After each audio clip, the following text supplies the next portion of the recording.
మా వారు నేను నాదే వేదికకి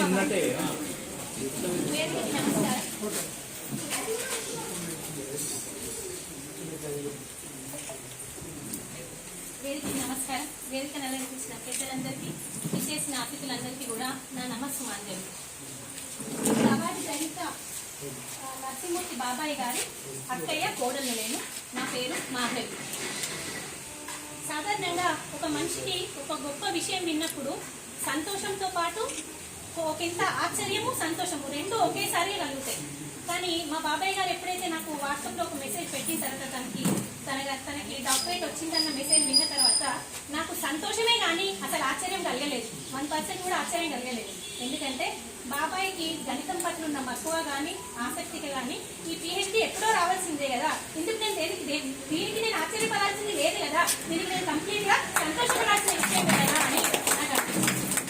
కేవలం బాబాయ్ గారి దగ్గర నుంచి మేము గణిత పరిజ్ఞానం, తర్వాత విషయ పరిజ్ఞానమే కాకుండా కృషి, పట్టుదల, సేవా తత్పరత, అంకిత భావం, మృదుతత్వం, ఇలా ఎన్నో విషయాలు బాబాయ్ గారి నుంచి చిన్న వయసులమైన మేము నేర్చుకోవాల్సిన విషయాలు ఇంకా చాలా ఉన్నవి, నేర్చుకుంటాము కూడా.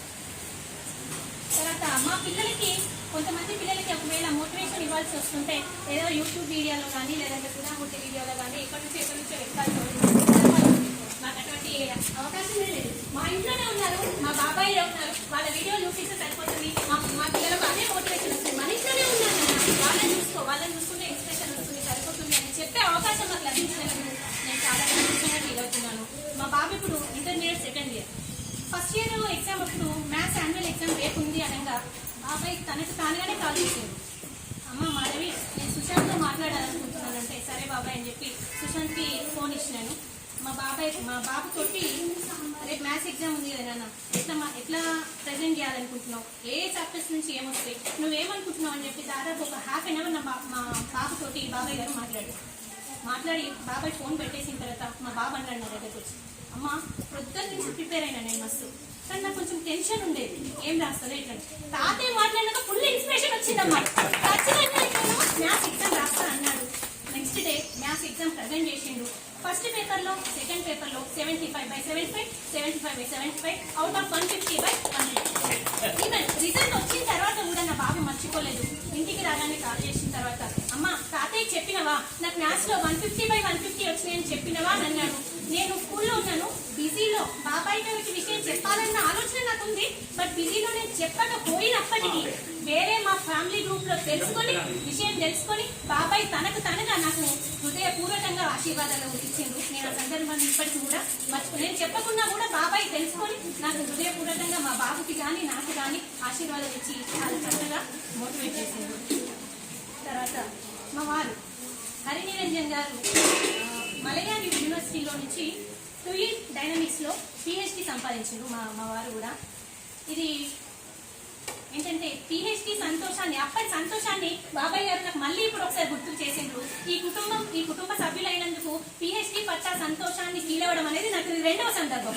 ఒకటోది మా వారి దగ్గర నుంచి సంతోషం అయితే, రెండవది మా బాబాయ్ గారిని మళ్ళీ నాకు అప్పటి సంతోషాన్ని మా బాబాయ్ గారు గుర్తు చేసిండ్రు.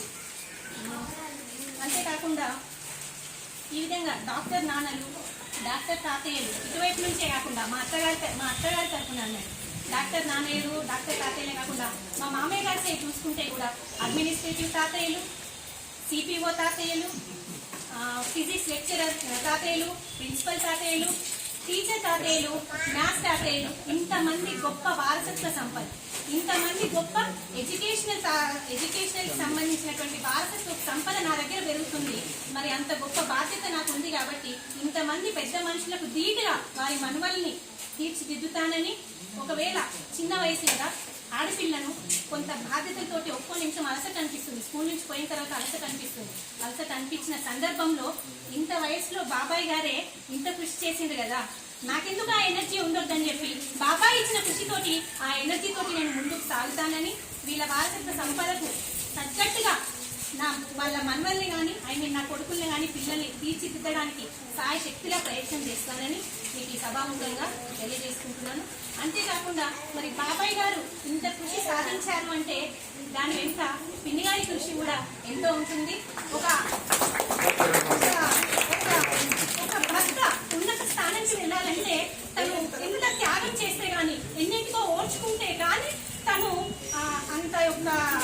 అంత కృషిని ఇవ్వలేకపోతుంది. కొన్నింటి కోర్చుకుంటే కానీ కొంత సమయాన్ని అటు బయట కేటాయిస్తే కానీ దాని వాళ్ళు సాధించలేరు. కాబట్టి ఈ సందర్భంగా మా బాబాయ్ గారికి మా పిన్ని గారికి ఇద్దరికి కూడా హృదయపూర్వక కృతజ్ఞతాభివందనలు తెలుపుతున్నాను. ఈరోజు బాబాయ్ గారి జన్మదినం. మరొకసారి బాబాయ్కి హార్దిక జన్మదిన శుభాకాంక్షలు తెలియజేస్తుంది. నాకు ఈ అవకాశం ఇచ్చిన పెద్దలందరికీ కూడా ధన్యవాదాలు తెలియజేస్తున్నాను.